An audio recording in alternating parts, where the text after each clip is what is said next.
Welcome back to my top 5 problem series where I tell you the top 5 problems that I see in my shop with these vehicles. Now, this ain't the channel for the features that it have. Oh man, this thing ride good. Oh, it got massage seats. But yeah, you can have all that on side of the road if you get the wrong car these days. Now today's patient is a 18 Ford Escape. This is the 3rd gen Escape. The 3rd gens run from 13 on up to 19. No fluff here. We're gonna jump right into the first problem I see with these Ford EcoBoosts. So this has the EcoBoost. Of course, it comes with other engines, but we're not going to talk about the other engines today. The closest thing related to this engine is going to be, what engine are we working with? This is the 2.0.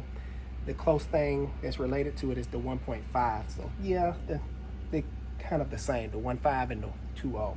But it's going to be the purge valve right here. Let's go ahead and remove this engine cover if I can. It's a little sticky. So, come on, baby. There we go. Just pop there. So this canister purge valve is this big old spaghetti thing. This is part of it. This is part of it. It goes down, and the purge valve is actually right here. They're kind of annoying to change. Hopefully you can see it. I'm actually touching the connector. I'm moving it if you can see that. So it goes down and it's spaghetti's all over the place. Now the symptoms you're gonna have when your purge valve go out, extended crank, when you just put gas in your vehicle, it just sit there, and then it'll finally crank up. Of course, check engine light code. When it goes out, it will say unable to bleed up fuel tank or something weird. It'll give you a weird code. The car will run funny and stumble. So those are all symptoms of a bad purge valve. How you prevent it? There's no preventing it. Just make sure you get good quality parts when it do go out. Number 2 is going to be the turbocharger. Mainly I see issues with turbo overboost codes. It's either going to be a diaphragm problem or it's like a little boost controller, and it's got a little solenoid pack that sits off to the side of it, and it's electronically controlled. And this is what the turbo actually looks like. Just to give you guys a visual, this is the wastegate. The wastegate controls turbine speed. This wastegate do not open. See the little flap right here? This wastegate will open, bypassing the turbine to slow it down. If this does not open when commanded, this will not slow down and cause a overboost code. This is the diaphragm. It has a little rubber diaphragm. When you apply vacuum to this, it will start moving this rod, which in turn open that. And the turbo, what this one looks like, it actually have a little vacuum line, and it's like a little electronic box that sits off to the side. 2 wires plug into it, and that could even malfunction or the diaphragm inside the wastegate. Now, funny thing is, this engine is shared with the little Land Rover Discovery. Just to throw that out there, it's the same thing. A lot of people think, oh, I got a Land Rover, I'm fancy. No, you actually got a Ford Escape. Sorry to bust your bubble. People don't like when I do that. How to avoid that? Can't really avoid it. Just one of the things that's just gonna happen.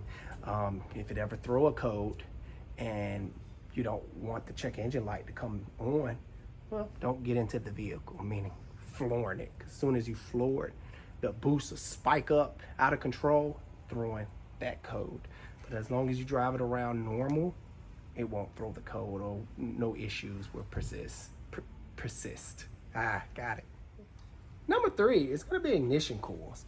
Ignition coils is normally a maintenance item, but they've been known to go out a little bit more often than they should on this vehicle. I think mainly because the engine is so tucked in there and it's got so much heat buildup. These are electronic control pieces, and sometimes these electronic control pieces don't do good when it comes to heat like that.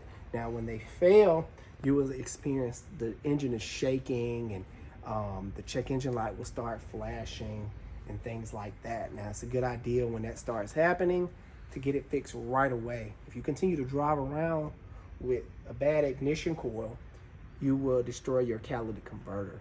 You will send unburnt fuel down the exhaust system and mess up your catalytic converter, costing you more money.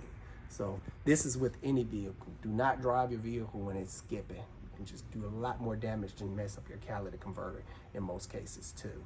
How to avoid that? It's just, like I said, just one of those maintenance items.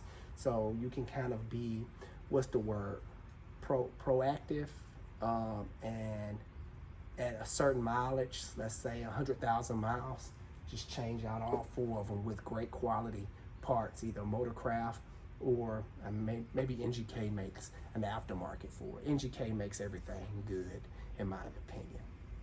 Number 4 is actually going to be a transfer case. Transfer case is for the all-wheel drive version of this same particular vehicle. Now, this is a 2-wheel drive, so it's nothing to show here, but this definitely has to make the list because they've been known to fail. Now, when they fail, they will start making a roaring noise, similar to a wheel bearing failure. So it's going to take an experienced tech to diagnose that noise properly. Going to check all the wheel bearings and then check the transfer case, and he's going to find that the noise is coming from the transfer case. Now, how to avoid that, you may ask. Well, change your transfer case fluid every 30,000 miles, and you should be on the safe side. A lot of people neglect the transfer case. Some people don't even know it's there. And most of these dealerships and service shops these days don't even let you know you need to service it. So is it your fault? No. Is it the vehicle fault? No. It can be prevented by just changing the fluid on the correct intervals. Number 5, and this is going to be the most expensive one, and it's going to be your transmission on this vehicle. Ford, on their smaller vehicles, the cars and the little small SUVs like this one, they've been known for transmission failure, and it's kind of pricey if it goes out on you. Most of the time, people just get rid of the car when the transmission go out. Now, how you may avoid this, you may ask. Let's, again, change your fluid.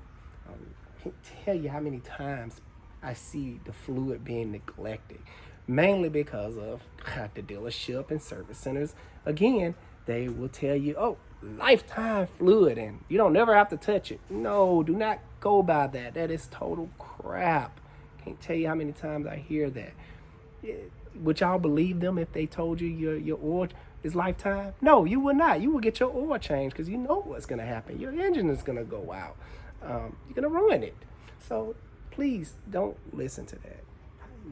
Avoid this expensive repair and unnecessary repair by changing your fluid. For example, I bought one of these to sell. Got it for a really good deal, and it was a one owner. And to come to find out, it was a courtesy vehicle from Ford. So they were lending this thing out. And I'm like, oh yeah, it's a Ford courtesy vehicle. Man, they maintained the crap out of this. Man, I got that vehicle, that transmission fluid was so black. I was like, y'all wrong for this. Come on, man. Like, why y'all? Just service the car. So Ford don't even service their own transmission. If you're wondering what a transmission looks like, I have a front wheel drive transmission that looks similar to the one that's in here. This is gonna be your transmission. This one is not a sealed unit. It actually has a dipstick, and it makes it easy for you to service. That one, on the other hand, is a sealed unit, and it takes special procedures to change the transmission fluid out. Still pretty easy, but yep, this is what a transmission looks like out of the vehicle when it's not attached to the engine. You have your axles that come in right here. If it has a transfer case, the transfer case will bolt on to these bolts, similar to that one. Bolt on, axle shaft come out, the transfer case will send power, because it's spinning off this shaft, to the back wheels. And on the other end, you have another axle that's coming out. The axles are going to be attached to the wheels that you can physically see, and it'll rotate them. So that's a brief discussion how it works. these cars get a bad reputation of just being crappy. And I think the mass majority of the problems come from what I briefly told you guys, of not servicing it. But let's just take a look at the mileage that this bad boy got on it. 243,000 miles. That's amazing. That means this person has been maintaining this vehicle. It has the original transmission and original engine, so they would definitely go the distance if you take care of them. Great fuel economy. I know I said I wasn't going to talk about the ride, but ride pretty good in my opinion. Now, you're probably watching this video because you own one of these and trying to figure out what problems that it's having, or you're in the market to buy an SUV similar to this one. If so, check out another vehicle from the series. Alex Car Doctor out. See you on the next one.